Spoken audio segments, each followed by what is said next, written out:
வணக்கம். ஜம் செய்திகளுக்காக தமிழ் மொழி. இந்திய நேரப்படி இரவு 8:30 மணி செய்திகள். முதலில் ஜம் தலைப்புச் செய்திகளை காணலாம். மேற்காசிய நாடுகளின் மோதல் பதற்றத்தால் பெட்ரோல், கச்சா எண்ணெய், எரிவாயு தட்டுப்பாடு. டெல்லியில் பிரதமர் நரேந்திர மோடி தலைமையில் உயர்மட்ட குழுவினர் ஆலோசனை. வேடநத்தம் கிராமத்தில் படுகொலை செய்யப்பட்ட மாணவியின் குடும்பத்தினரை சந்தித்து ஆறுதல் தெரிவித்தார் நாடாளுமன்ற உறுப்பினர் கனிமொழி. 5 தொகுதிகளை ஏற்க வேண்டும் என முதலமைச்சர் வலியுறுத்துவதாக மார்க்சிஸ்ட் கம்யூனிஸ்ட் கட்சியின் மாநில செயலாளர் சண்முகம் பேட்டி. திராவிட முன்னேற்றக் கழகம் எங்களை புறக்கணித்து விட்டதால் கூட்டணியிலிருந்து வெளியேறுகிறோம். தமிழக வாழ்வுரிமை கட்சியின் தலைவர் வேல்முருகன் அறிவிப்பு. ஹார்முஸ் நீரிணையின் தற்போதைய சூழ்நிலைக்கு இஸ்ரேல், அமெரிக்காவின் தாக்குதல்களே மூல காரணம். எதிரிகளை தவிர மற்ற அனைவருக்கும் ஹார்முஸ் நீரிணை திறப்பதாக ஈரான் அறிவிப்பு. இனி விரிவான செய்திகளை காணலாம். மேற்காசிய நாடுகளின் மோதல் பதற்றத்தால் பெட்ரோல், கச்சா எண்ணெய், எரிவாயு, மின்சாரம், உரம் உள்ளிட்ட துறைகளில் நிலைமையை பற்றி ஆய்வு செய்வதற்காக பிரதமர் நரேந்திர மோடி தலைமையில் உயர்மட்ட ஆலோசனைக் கூட்டம் நடைபெற்றது. ஈரான் நாட்டை அமெரிக்காவும் இஸ்ரேலும் கூட்டாக இணைந்து வான்வழியாக கடந்த பிப்ரவரி 28 கடுமையாக தாக்கின. தொடர்ந்து நடந்த தாக்குதலில் பெண்கள், குழந்தைகள் என 1000த்திற்கும் மேற்பட்டோர் உயிரிழந்தனர். ஈரானின் பாதுகாப்பு மந்திரி அமீர் நசீர்ஜடே, புரட்சிகர காவற்படை தளபதி முகமது பாக்பூர் உள்ளிட்ட பல முக்கிய அதிகாரிகள், தலைவர்கள், தளபதிகள் கொல்லப்பட்டனர். ஈரானின் உச்ச தலைவர் அயதுல்லா அலி காமேனி, அவருடைய மனைவி, மகள், மருமகன் உள்ளிட்ட குடும்பத்தினரும் கொல்லப்பட்டனர். இதனை ஈரான் நாடும் உறுதி செய்துள்ளது.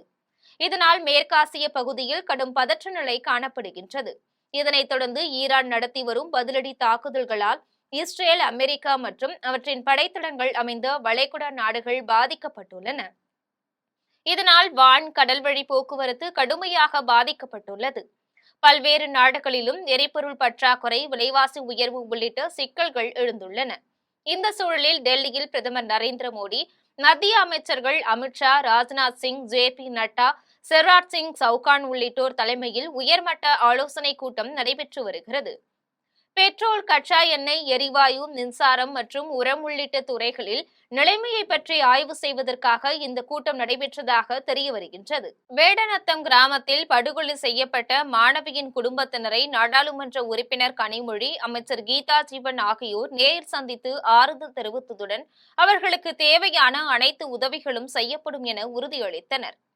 தூத்துக்குடி மாவட்டம் விளாத்திக்குளம் அடுத்த வேடநத்தம் கிராமத்தில் படுகொலை செய்யப்பட்ட +2 மாணவியின் குடும்பத்தினரை தூத்துக்குடி நாடாளுமன்ற உறுப்பினரும் திமுக துணை பொதுச் செயலாளருமான கனிமொழி, தமிழ்நாடு சமூக நலன் மற்றும் மகளிர் உரிமைத்துறை அமைச்சரும் வடக்கு மாவட்ட செயலாளருமான கீதா ஜீவன், விளாத்திக்குளம் சட்டமன்ற உறுப்பினர் மார்க்கண்டேயன் ஆகியோர் நேரில் சந்தித்து மாணவியின் பெற்றோருக்கும் குடும்பத்தினருக்கும் தங்களது ஆழ்ந்த இரங்கலை தெரிவித்தனர்.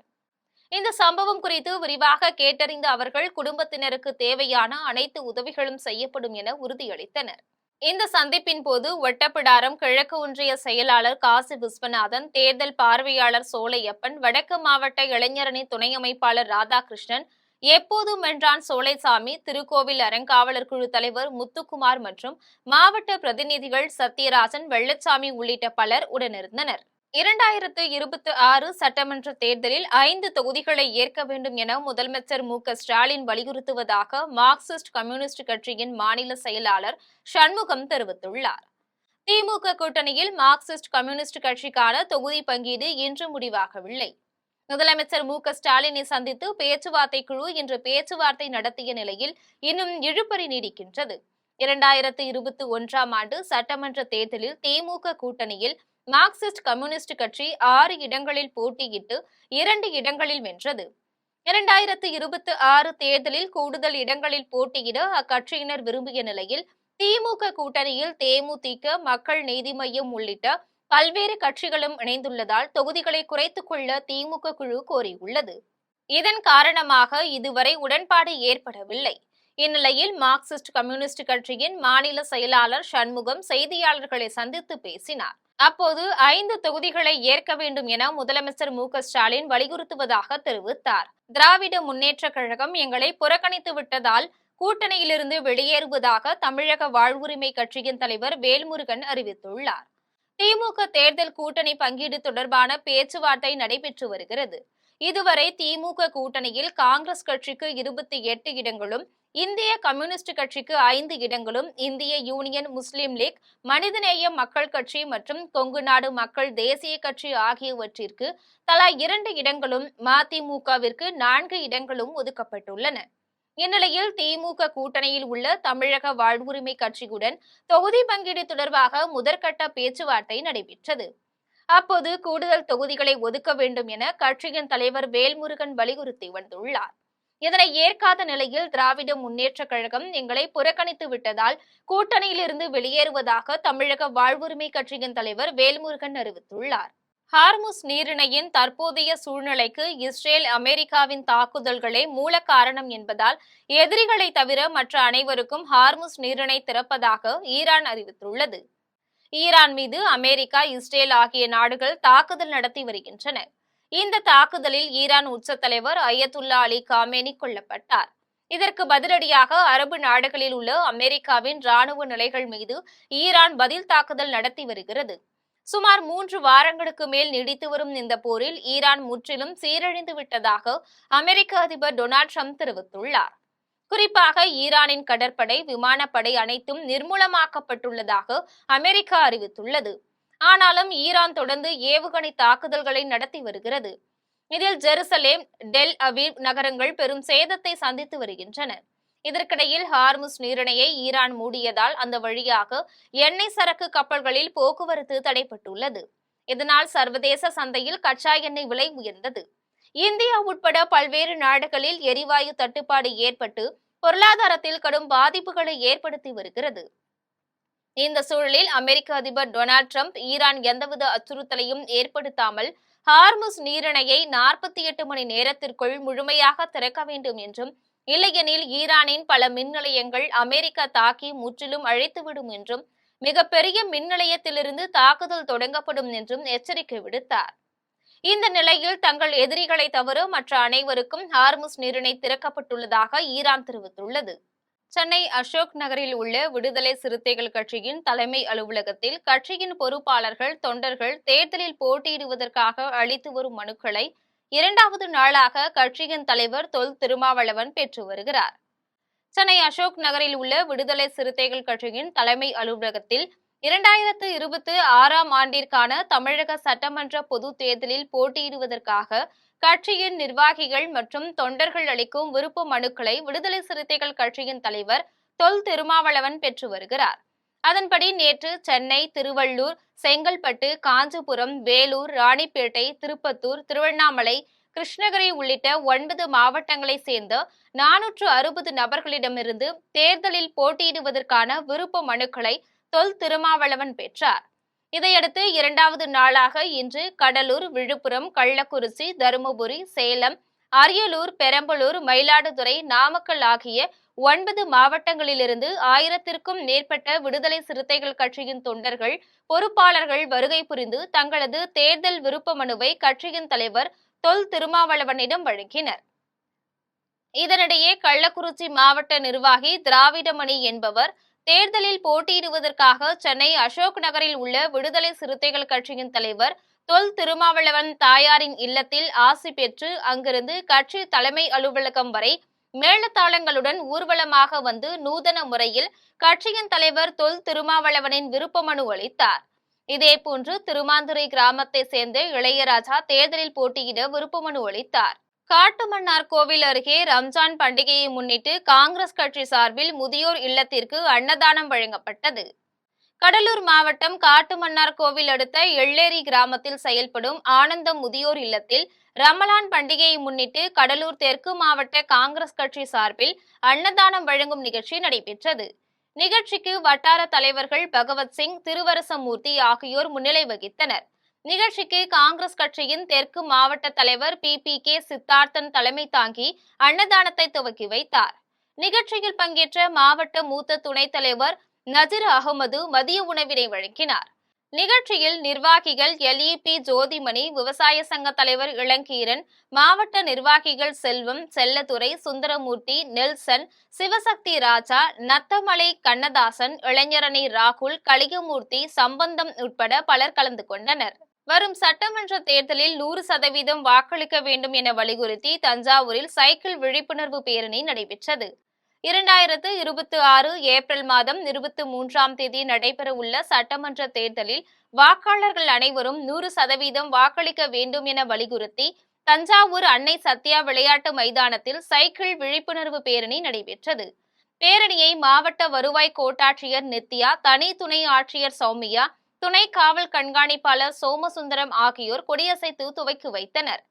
சைக்கிள் பேரணியில் 100க்கும் மேற்பட்ட விளையாட்டு வீரர்கள், வீராங்கனைகள் கலந்து கொண்டு தேர்தல் விழிப்புணர்வு பதாகைகள் மற்றும் பேனர்களை ஏந்தி ஊர்வலமாக சென்று பொதுமக்களிடையே தேர்தல் விழிப்புணர்வு ஏற்படுத்தினர். மேலும் மைதானத்தில் நடைபயிற்சி மேற்கொள்ளும் பொதுமக்களிடையே வாக்காளர்கள் அனைவரும் 100% வாக்களிக்க வேண்டும் என்பதை வலியுறுத்தி துண்டு பிரசுரங்கள் வழங்கினர். அரக்கோணத்தில் சிஎஸ்ஐ கிழக்கு குருசேகர தலைவர் ஆயர் மு. மேத்யூ தலைமையில் இரத்த தான முகாம் நடைபெற்றது. ராணிப்பேட்டை மாவட்டம் அரக்கோணத்தில் அரக்கோணம் சிஎஸ்ஐ கிழக்கு குருசேகரம் வாலிபர் ஐக்கியம் மற்றும் வேலூர் சிஎம்சி மருத்துவமனை ஆகியவை இணைந்து ஆப்பிள்ஸ் பெட் அருட்பணி ஈவோஷா நினைவாலயத்தின் வளாகத்தில் இரத்த தான முகாமை நடத்தியது.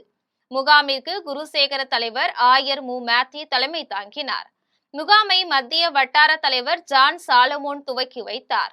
முகாமில் வேலூர் சிஎம்சி மருத்துவர் ஆரன் தலைமையிலான மருத்துவ குழுவினர் அருள், ஜோயல், ஷாஜி, ஜெரால்ட் ஆகியோர் கலந்து கொண்டு முறையாக மருத்துவ பரிசோதனை செய்த பின்னர் தன்னார்வலர்கள் அளித்த ரத்தத்தை சேமித்தனர்.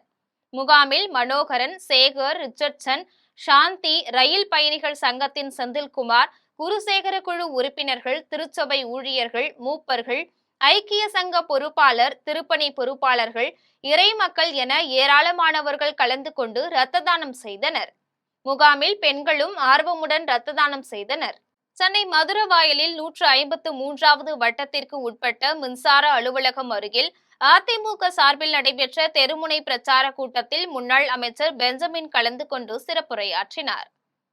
சென்னை மதுரவாயலில் 153வது வட்டத்திற்கு உட்பட்ட மின்சார அலுவலகம் அருகில் மக்கள் விரோத திமுக அரசை கண்டித்து அதிமுக சார்பில் பகுதி செயலாளர் இ. கந்தன் தலைமையிலும் வட்டக்கழக செயலாளர் PS குமார், மோகன், அகிம்சை குமரேசன் ஆகியோர் ஏற்பாட்டிலும் தெருமுனை பிரச்சார கூட்டம் நடைபெற்றது.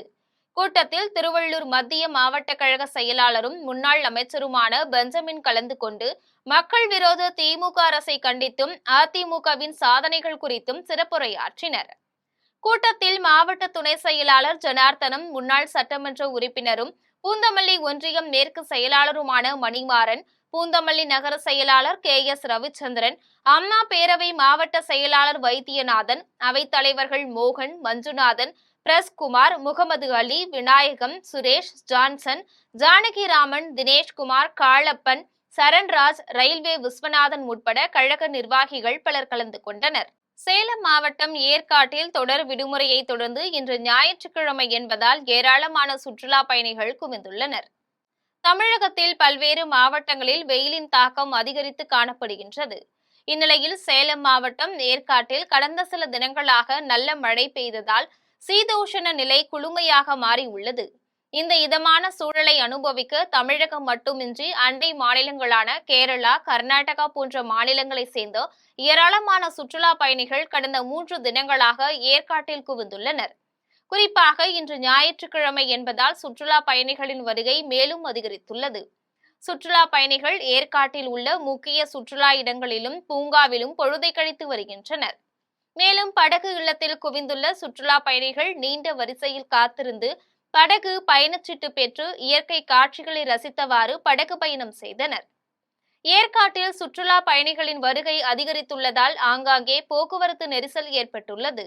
அசம்பாவிதங்கள் ஏற்படும் முன்பே சங்கரன்கோவில் நகராட்சி சார்பில் இயங்கி வரும் நீரேற்று நிலையத்தில் பழுதாகி உள்ள மின் மோட்டாரை சரி செய்ய வேண்டும் என தீயணைப்பு துறையினர் வலியுறுத்தியுள்ளனர்.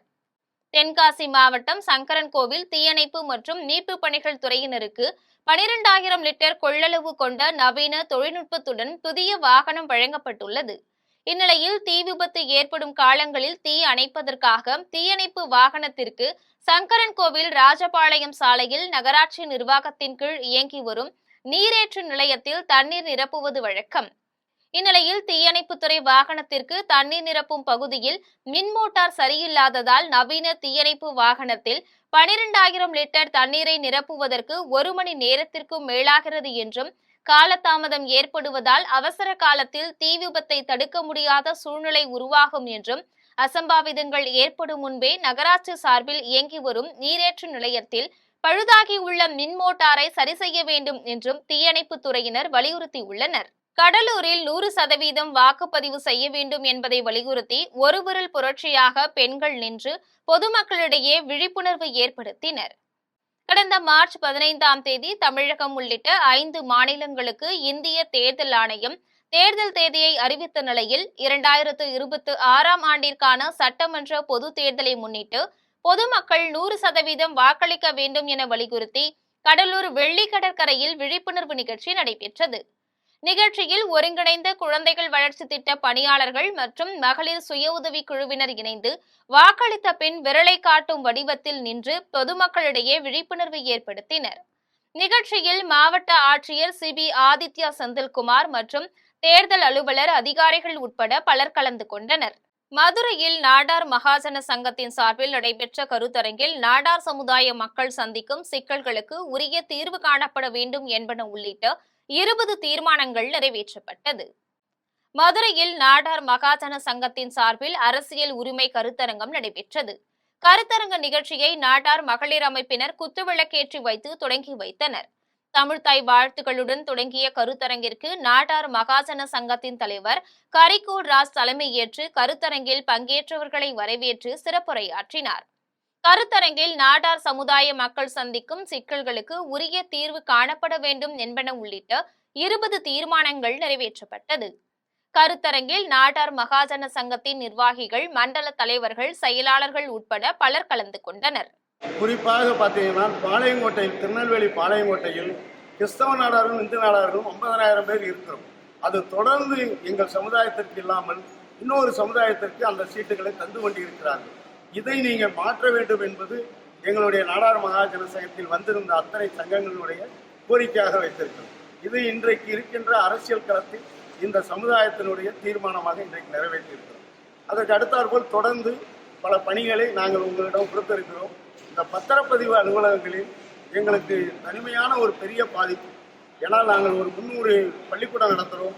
அவை அத்தனையும் ஃபார்ம் 7 என்று இருக்கிறது. அவைகளையெல்லாம் இன்றைக்கு பல பள்ளிகள் செயலிழந்து போய் கொண்டிருக்கிறது. அது செயலிழந்து போகாமல் இருக்க வேண்டும் என்றால் நாடார்களிடம் இருந்து அந்த பள்ளிகளுக்கு ஒரு பெரிய முக்கியத்துவத்தை கொடுக்க வேண்டும் என்பது எங்களுடைய நோக்கம். ஆரணியில் 2026 சட்டமன்ற தேர்தலில் 100% வாக்காளர்கள் வாக்களிக்க வேண்டும் என்பதற்காக ஆரணியில் பொதுமக்களிடம் விழிப்புணர்வு துண்டு பிரசுரங்கள் விநியோகம் செய்யும் நிகழ்ச்சி நடைபெற்றது. திருவண்ணாமலை மாவட்டம் ஆரணி நகர பகுதியில் உள்ள பேருந்து நிலையம் மற்றும் மக்கள் கூடும் இடங்களில் 100% வாக்காளர்கள் வாக்களிக்க வேண்டும் என்பதற்காக விழிப்புணர்வு துண்டு பிரசுரங்கள் விநியோகம் செய்யும் நிகழ்ச்சி ஆரணி வருவாய் கோட்டாட்சியர் சிவா தலைமையில் நடைபெற்றது. நிகழ்ச்சியில் தேர்தல் நடத்தும் உதவி அலுவலர் அகதீஸ்வரன், தேர்தல் துணை வட்டாட்சியர் சுகுமார் உள்ளிட்டோர் கலந்து கொண்டு பொதுமக்களிடையே துண்டு பிரசுரங்களை வழங்கியதுடன் வாகனங்களில் விழிப்புணர்வு ஸ்டிக்கர்களை ஒட்டினர். காட்டுமன்னார் கோவில் அருகே மேல்புளியம்பட்டு, ஆற்றாள்புரம் உள்ளிட்ட பகுதிகளில் அதிமுக சார்பில் சட்டமன்ற தேர்தலுக்கான ஆலோசனைக் கூட்டம் நடைபெற்றது.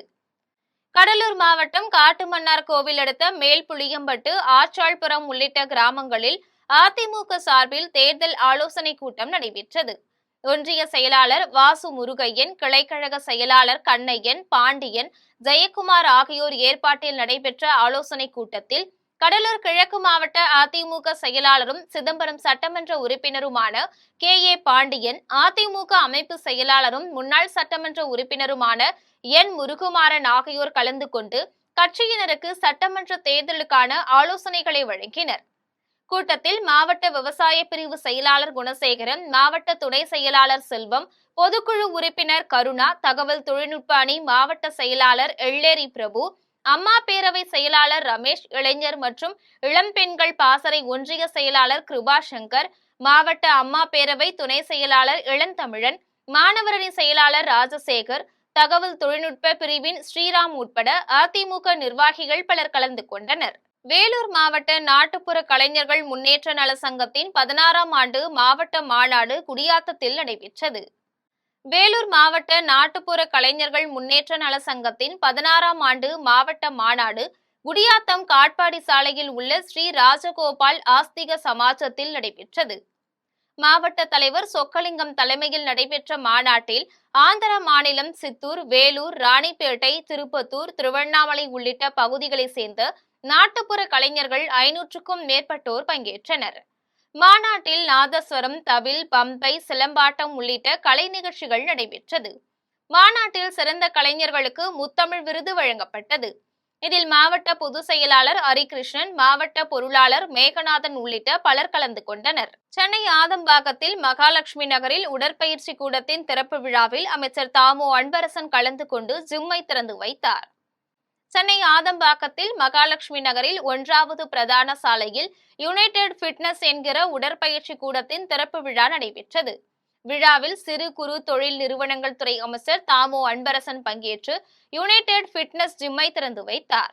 அதன் பின்னர் ஜெர்மனி தொழில்நுட்பத்துடன் அமைக்கப்பட்டுள்ள உடற்பயிற்சி கருவிகளில் அமைச்சர் தாமோ அன்பரசன் உடற்பயிற்சி செய்தார். விழாவில் KR ஆனந்தன், 175வது வார்டு உறுப்பினர் முருகவேல், 165வது வார்டு செக்ரட்டரி ஜெகதீஸ்வரன், 163வது வார்டு உறுப்பினர் பூங்கோதை ஜெகதீஸ்வரன் மற்றும் தாமோதரன், ராமச்சந்திர சர்மா, கிறிஸ்டோபர், தனசிங், கண்ணன், திரைப்பட நடிகர் கிங்காங் உட்பட பலர் கலந்து கொண்டனர். ஆம்பூர் அருகே தடுப்பணையில் தேங்கியிருந்த நீரில் நண்பர்களுடன் மீன்பிடிக்க சென்ற கூலி தொழிலாளி தவறி விழுந்து உயிரிழந்தார். திருப்பத்தூர் மாவட்டம் ஆம்பூர் அடுத்த ஆலங்குப்பம் தோப்பூர் பகுதியைச் சேர்ந்த இளங்கோவன் என்பவர் விவசாய கூலி தொழில் செய்து வரும் நிலையில் அதே பகுதியைச் சேர்ந்த நண்பர்கள் இருவருடன் கென்னடிக்குப்பம் பகுதியில் காட்டாறு தடுப்பணையில் தேங்கியிருந்த தண்ணீரில் மீன்பிடிக்க சென்றபோது தடுப்பணையில் கூலி தொழிலாளி இளங்கோவன் தவறி விழுந்தார். இதனை கண்ட நண்பர்கள் உடனடியாக அவரை மீட்டு ஆம்பூர் அரசு மருத்துவமனைக்கு சிகிச்சைக்காக கொண்டு சென்ற போது அங்கு பரிசோதித்த மருத்துவர்கள் இளங்கோவன் வரும் வழியிலேயே இறந்துவிட்டதாக தெரிவித்தனர். இதுகுறித்து தகவல் அறிந்த ஆம்பூர் கிராமிய காவல் நிலைய காவல்துறையினர் இளங்கோவன் உடலை மீட்டு பிரேத பரிசோதனைக்காக ஆம்பூர் அரசு மருத்துவமனையில் வைத்ததுடன் சம்பவம் குறித்து வழக்கு பதிவு செய்து விசாரணை மேற்கொண்டனர். செயற்குழு மற்றும் மாநில பொதுக்குழு கூட்டங்களை ஒரே இடத்தில் நடத்தினால் கூட்டம் அதிகமாக இருக்கும் என்ற அடிப்படையில் மண்டல வாரியாக நடத்தப்படும் என்று சென்னை கோயம்பேட்டில் தமிழக வாழ்வுரிமை கட்சியின் தலைவர் வேல்முருகன் தெரிவித்தார். சென்னை கோயம்பேட்டில் உள்ள தமிழக வாழ்வுரிமை கட்சியின் தலைமை அலுவலகத்தில் கட்சியின் தலைவர் வேல்முருகன் செய்தியாளர்களை சந்தித்து பேசினார். அப்போது தமிழ்நாடு வாழ்வுரிமை கட்சியின் நிர்வாகிகளுடன் செயற்குழு மற்றும் மாநில பொதுக்குழு கூட்டங்களை ஒரே இடத்தில் நடத்தினால் கூட்டம் அதிகமாக இருக்கும் என்ற அடிப்படையில் மண்டல வாரியாக நடத்தப்படும் என்று தெரிவித்தார். மேலும் திமுக தலைமையிலான கூட்டணியில் 2019ஆம் ஆண்டு நாடாளுமன்ற தேர்தலிலும், அடுத்து நடந்த சட்டமன்ற தேர்தலிலும், அடுத்து நடந்த நாடாளுமன்ற தேர்தலிலும், இடையில் நடந்த உள்ளாட்சி தேர்தல்களிலும் தமிழக வாழ்வுரிமை கட்சி மதசார்பற்ற கட்சிகளுடன் இணைந்து செயல்பட்டு வருகிறது என்றும், தமிழ் மக்களின் உணர்வுகளுக்கும் தமிழ்நாட்டின் படித்த இளைஞர்களின் வேண்டுகோளிற்கு இணங்கவும் சட்டமன்றத்தில் குரல் கொடுத்தேன் என்றும் தமிழக வாழ்வுரிமை கட்சியின் தலைவர் வேல்முருகன் தெரிவித்தார். கடலூர் அரசு மருத்துவமனையில் ICU வார்டில் 4 மணி நேரமாக மின்சாரம் இல்லாததால் நோயாளிகள் அவதிப்பட்டனர். கடலூர் மாவட்ட அரசு தலைமை மருத்துவமனையில் நாள்தோறும் ஏராளமான வெளிப்புற நோயாளிகள் வந்து சிகிச்சை பெற்று செல்கின்றனர். 500க்கும் மேற்பட்ட உள்நோயாளிகள் அனுமதிக்கப்பட்டு சிகிச்சை பெற்று வருகின்றனர். மருத்துவமனையில் அவசர சிகிச்சை பிரிவு, ICU வார்டு, பெண்கள் வார்டு, மகப்பேறு பிரிவு என பல்வேறு சிகிச்சைகளுக்கு தனித்தனியாக கட்டிடங்கள் கட்டப்பட்டுள்ளது. இந்நிலையில் மாவட்ட அரசு தலைமை மருத்துவமனையில் உள்ள எமர்ஜென்சி ICU வார்டு மற்றும் தீவிர சிகிச்சை பிரிவு வார்டுகளில் 4 மணி நேரமாக மின்சாரம் தடைப்பட்டதால் நோயாளிகள் சிகிச்சை பெற முடியாமல் அவதிப்பட்டனர். இருப்பினும் அரசு மருத்துவமனையில் பணியாற்றும் மருத்துவர்கள், செவிலியர்கள் ஸ்டார்ச் லைட் வெளிச்சத்தில் நோயாளிகளுக்கு சிகிச்சை அளித்தனர். குடியாத்தம் ராஜகோபால் நகரில் அமைந்துள்ள ஸ்ரீ செல்வ கணபதி திருக்கோவிலில் மகா கும்பாபிஷேக விழா வெகு விமர்சையாக நடைபெற்றது. வேலூர் மாவட்டம் குடியாத்தம் அடுத்த ராஜகோபால் நகரில் அமைந்துள்ள ஸ்ரீ செல்வ கணபதி ஸ்ரீ சுப்பிரமணியர் திருக்கோவிலின் மகா கும்பாபிஷேக விழா சிறப்பாக நடைபெற்றது. விழாவில் வாத ஊரடிகள் ஸ்ரீலஸ்ரீ மாதா அன்னபூர்ணேஸ்வரி அம்மையார், பாலசுந்தர சுவாமிகள் உள்ளிட்ட சிவாச்சாரியர்கள் கலந்து கொண்டு விழாவின் முன்னதாக கோவில் வளாகத்தில் யாகம் குண்டம் அமைத்து வஸ்திரங்கள், தானிய வகைகள், மூலிகை பொருட்கள், வாசனை திரவியங்கள், மலர் வகைகள், பழ வகைகள் உள்ளிட்டவற்றை போட்டு யாக பூஜைகள் நடத்தினர். அதனைத் தொடர்ந்து யாகத்தில் பூஜிக்கப்பட்ட புனித நீர் கலசங்களை மேளதாள வாத்தியங்கள் முழங்க சிவாச்சாரியார்கள் கோவிலின் கோபுரத்திற்கு எடுத்து சென்று கோபுர கலசத்தின் மீது புனித நீரை ஊற்றி கும்பாபிஷேகத்தை சிறப்பாக நடத்தினர். அதன் பின்னர் கோவிலில் திரண்டிருந்த பொதுமக்கள் மீது புனித நீரை தெளித்தனர். அதனைத் தொடர்ந்து ஸ்ரீ செல்வ கணபதி, ஸ்ரீ சுப்பிரமணியருக்கு புனித நீரை ஊற்றி சிறப்பு அபிஷேக ஆராதனைகளை நடத்தினர். இதில் குடியாத்தம் ஒன்றிய குழு தலைவர் சத்யானந்தம் மற்றும் கோவில் நிர்வாகிகள் உள்ளிட்ட ஏராளமான பொதுமக்கள் கலந்து கொண்டு ஸ்ரீ செல்வ கணபதி மற்றும் ஸ்ரீ சுப்பிரமணியரை வழிபட்டனர். விழாவில் பங்கேற்ற பக்தர்களுக்கு 5 வகையான அன்னதானம் வழங்கப்பட்டது. திருமயம் அடுத்த இளஞ்சாவூரில் அமைந்துள்ள ஸ்ரீ முத்துமாரியம்மன் திருக்கோவிலில் நடைபெற்ற 7ஆம் நாள் பங்குனி பொங்கல் விழாவில் ஏராளமான பக்தர்கள் பால்குடம், காவடி, தீச்சட்டி எடுத்து வேண்டுதலை நிறைவேற்றினர். புதுக்கோட்டை மாவட்டம் திருமயம் அடுத்த இளஞ்சாவூரில் அமைந்துள்ள ஸ்ரீ முத்துமாரியம்மன் திருக்கோவிலில் பங்குனி திருவிழா கடந்த 10ஆம் தேதி பூச்சொரிதலுடன் கோலாகலமாக தொடங்கியது. அதனைத் தொடர்ந்து தினந்தோறும் சிறப்பு அபிஷேக அலங்காரம் செய்யப்பட்ட ஸ்ரீ முத்துமாரியம்மன் பல்வேறு வாகனங்களில் எழுந்தருளி வீதி உலா வந்து பக்தர்களுக்கு காட்சியளித்தார். அதனைத் தொடர்ந்து கடந்த 16ஆம் தேதி காப்பு கட்டுதல் நடைபெற்றது. அதனைத் தொடர்ந்து நடைபெற்ற 7ஆம் நாள் பொங்கல் விழாவில் ஏராளமான பக்தர்கள் காவடி எடுத்தும், அலகு குத்தியும், பால்குடம், மாவிளக்கு ஏந்தியும், அக்னி பால்குடம் சுமந்தும், குழந்தைகளுக்கு கரும்பு தொட்டில் கட்டியும் மனமுருகி தங்களது வேண்டுதலை நிறைவேற்றினர். 7ஆம் நாள் திருவிழாவில் புதுக்கோட்டை மாவட்டம் மட்டுமின்றி தமிழகத்தின் பல்வேறு பகுதிகளில் இருந்தும் ஏராளமான பக்தர்கள் வருகை புரிந்து ஸ்ரீ முத்துமாரியம்மனை வழிபட்டனர். இதனையடுத்து வரும் 24ஆம் தேதி பங்குனி பொங்கல் விழாவும், கரகம் எடுப்பு விழாவும், அதனைத் தொடர்ந்து இரவு தேரோட்டமும் நடைபெற உள்ளது.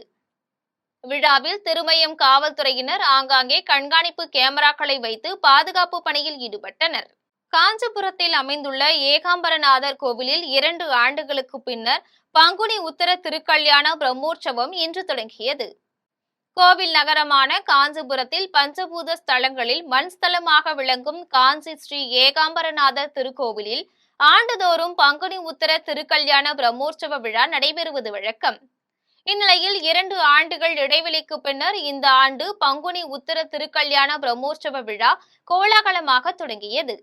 கடந்த ஆண்டு டிசம்பர் 8ஆம் தேதி கும்பாபிஷேக விழா நடைபெற்றதை அடுத்து இன்று அதிகாலையில் சிவாச்சாரியார்கள் பங்கேற்று வேத மந்திரங்கள் முழங்க பக்தி பரவசத்துடன் கொடிமரத்திற்கு பூஜை செய்து கொடியை ஏற்றி வைத்து 13 நாட்கள் நடைபெறும் பங்குனி உத்தர திருக்கல்யாண பிரம்மோற்சவ விழாவை தொடக்கி வைத்தனர். பிரம்மோற்சவ விழாவில் காலை, மாலை 2 வேளைகளிலும் உற்சவ மூர்த்திகள் வீதி உலா வந்து பக்தர்களுக்கு அருள்பாலிக்கின்றனர். விழாவின் முக்கிய நிகழ்வுகளாக மார்ச் 27ஆம் தேதி 63 நாயன்மார்கள் வீதி உலாவும், வெள்ளி தேரோட்டமும் நடைபெறுகிறது. அதனைத் தொடர்ந்து 28ஆம் தேதி பெரிய தேரோட்டமும், ஏப்ரல் 1ஆம் தேதி திருக்கல்யாண உற்சவமும், ஏப்ரல் 3ஆம் தேதி தீர்த்தவாரியுடன் பிரம்மோற்சவ விழா நிறைவடைகிறது. மீண்டும் தலைப்புச் செய்திகள். மேற்காசிய நாடுகளின் மோதல் பதற்றத்தால் பெட்ரோல், கச்சா எண்ணெய், எரிவாயு தட்டுப்பாடு. டெல்லியில் பிரதமர் நரேந்திர மோடி தலைமையில் உயர்மட்ட குழுவினர் ஆலோசனை. வேடநத்தம் கிராமத்தில் படுகொலை செய்யப்பட்ட மாணவியின் குடும்பத்தினரை சந்தித்து ஆறுதல் தெரிவித்தார் நாடாளுமன்ற உறுப்பினர் கனிமொழி. 5 தொகுதிகளை ஏற்க வேண்டும் என முதலமைச்சர் வலியுறுத்துவதாக மார்க்சிஸ்ட் கம்யூனிஸ்ட் கட்சியின் மாநில செயலாளர் சண்முகம் பேட்டி. திராவிட முன்னேற்றக் கழகம் எங்களை புறக்கணித்து விட்டதால் கூட்டணியிலிருந்து வெளியேறுகிறோம். தமிழக வாழ்வுரிமை கட்சியின் தலைவர் வேல்முருகன் அறிவிப்பு. ஹார்முஸ் நீரிணையின் தற்போதைய சூழ்நிலைக்கு இஸ்ரேல், அமெரிக்காவின் தாக்குதல்களே மூல காரணம். எதிரிகளை தவிர மற்ற அனைவருக்கும் ஹார்முஸ் நீரிணை திறப்பதாக ஈரான் அறிவிப்பு. இத்துடன் செய்திகள் நிறைவடைகின்றன. மீண்டும் செய்திகள் நள்ளிரவு 12 மணிக்கு. உடனுக்குடன் செய்திகளை காண live.tv என்ற இணையதளத்தில் இணைந்திருங்கள். நன்றி, வணக்கம்.